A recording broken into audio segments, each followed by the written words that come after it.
How's it going, everybody? Today's episode is all about the shaky head. If you've been following my videos for a while, you know that I recently did a video out at San Vicente where I was throwing the Sense Divine Shakey Head, 1/4 ounce in the green pumpkin color. I paired it up with a 6-inch plastic worm. I want to go into a little bit more detail about that technique, about the rod, reel, and the shaky head that I was using to catch those fish. So I'm going to tell you a little bit about that. And I hope you enjoy, so stay tuned to learn some more about the shaky head. So the shaky head is not a new technique. It's been around for a long time, but it's relatively new to me. I haven't fished it that much. I got into it after fishing at Lake Shasta recently for the Wild West Bass Trail Pro-Am. I caught a ton of fish on a shaky head, and it was one of my go-to techniques to catch a ton of fish up there. So when I got home, I went out and I got the Sense Divine Shakey Head, and I was throwing the 1/4 ounce, and I was able to catch some fish here at home. And it's definitely something that I'm gonna continue to throw here locally. It's just something that catches fish, and it'll put a lot of fish in the boat as well. So as a result of that trip, I just want to talk to you guys about how I found some of those fish, what I was doing to catch those fish, and talk about the specific equipment that I was using so you can use it as a guide for the next time you go fishing. Maybe the next time you go to the tackle shop, you can pick up some things that are similar to what I'm using. You know, hopefully that'll help you catch some more fish. So the first thing I want to talk to you guys about is the specific rod and reel that I was using out on the water the other day. And it's a Powell Endurance Spinning Rod. It's 732 medium light, extra fast. This rod is great for the shaky head. The line rating on it is 6 to 12 pound, and the weights to throw with it are 1/8 to 3/8 ounce. And some of the suggested techniques to use this rod for are the dart head, shaky head, shaking worms, and tubes. The reel I have on here is a Shimano Symetry. They don't make the Symetries anymore, but a relatively inexpensive reel that would pair up with this really well is the Shimano NASCI. There's plenty of other ones out there. I have some of the Shimano NASCIs, and I like them so far, but I guarantee you there's other reels out there that would be, you know, perfect complements to this setup, so it doesn't have to be specifically the reel that I'm using, but I'm really happy with this rod, and it really did well for me this past weekend. So the line I got paired up on here is the high visibility Sunline. It's the braid. I really like that high visibility braid. I really think it helps you to see things on the water. That braid lies there on the water, and you can see any small ticks. You can pick up where the line is on the water a lot easier than a lot of the greens that are out there. I switched over to this a while back, and I really like the switch that I made. I think that a lot of you could benefit from having that on there as well. I don't think it has any effect on whether the fish see it or not. It's just something that I can see on the water better, and I think it helps me tune into what my line's doing a lot more than before when I struggled to see the green braided line on the surface of the water. So the next thing I did is I attached a 8-pound test Sunline FC Sniper Fluorocarbon to my braided line. I did this using a uni to uni knot. That's the connection knot that I use the most. There's plenty of other knots out there that you can use, but that uni to uni knot's real small. Hopefully you can see that well right there, but that's the knot that I've been using for a long time. There's a lot of other knots out there like the FG knot and some other ones as well that'll get the job done when it comes to connection knots.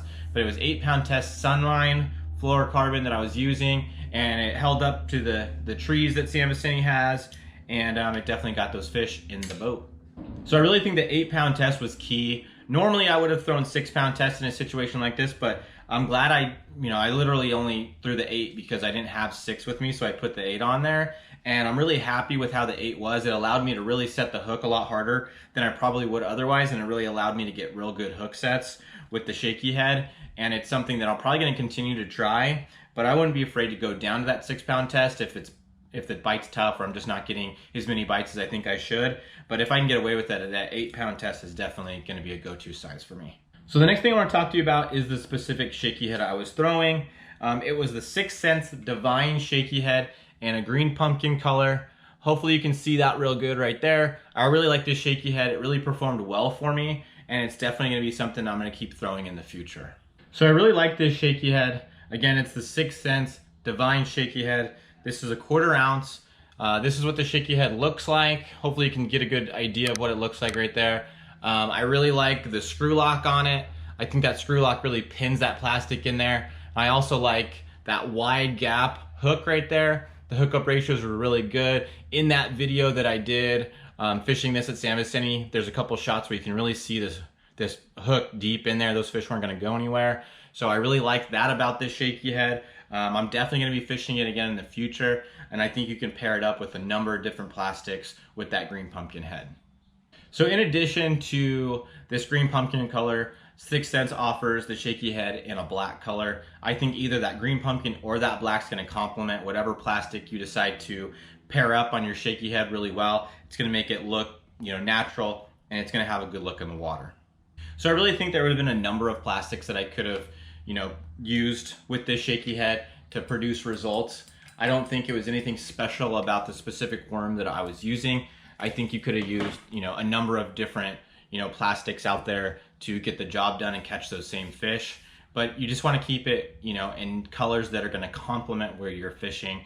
If it's clear water, you're going to go on with real natural colors. If it's dirty water, you're going to want to go with your blacks and your blues and stuff like that. Keep it simple, find stuff that you have confidence in, and find stuff that's going to work in a variety of different situations so you don't feel like you have to buy a new color every time you go to the lake. So some of the key things for me, with this recent trip that I had out there throwing this shaky head, was finding areas where the wind had been blowing on the bank for a while. We've had some cold fronts come through, some wind, and all those areas where the wind had been blowing up on the bank were key. I tried to find some flatter areas as well. San Vicente is really steep, so anytime where that bank flattened out a little bit, I keyed in on that and there was fish there. The main takeaway from that isn't so much where I was fishing at specifically, but it's basically those transition areas. It's where the typical structure of the lake changes and those fish can position themselves on those transitions. I think that's really the takeaway that any of you guys can have, is that, find those areas on your lake where those transitions, where, chunk rock turns to big rock, or where there's that point, or where a steep area turns into a flat area, stuff like that. Those were the keys for me, or things that I noticed, common in the areas that I got bit. And I think that that's something that can translate to wherever you fish, is looking for those transition areas. Now, in terms of depth, it didn't really matter what depth range I was fishing in. Now, I caught fish down probably 30 foot, and then I caught fish relatively shallow as well. And that was one thing that was really nice about that 1/4 ounce size, is I was able to cast it up shallow, I was able to cast it out deep, and I was still able to feel everything down deep just as I was up shallow. And I think that's really where that 1/4 ounce really comes into play, is it can go anywhere. It can go shallow and it can go deep. So it's super versatile, and it's just definitely an all-around size. I use it on my drop shot a lot as well. That 1/4 ounce just gives you a lot of options. The way I was fishing the shaky head was I was fishing it slow. I was trying to feel it come up and over the branches of the trees that are in the water, and I was also trying to feel those rocks when I came upon them. San Vicente has a ton of brush in the water. There's big giant trees, there's small brush, and it's all submerged. San Vicente was recently filled up. It was drained down, the dam was built up a lot bigger, and then they filled it back up, so there's all kinds of flooded trees all the way down into like 90, 100 feet. It's crazy, there's so many trees out there.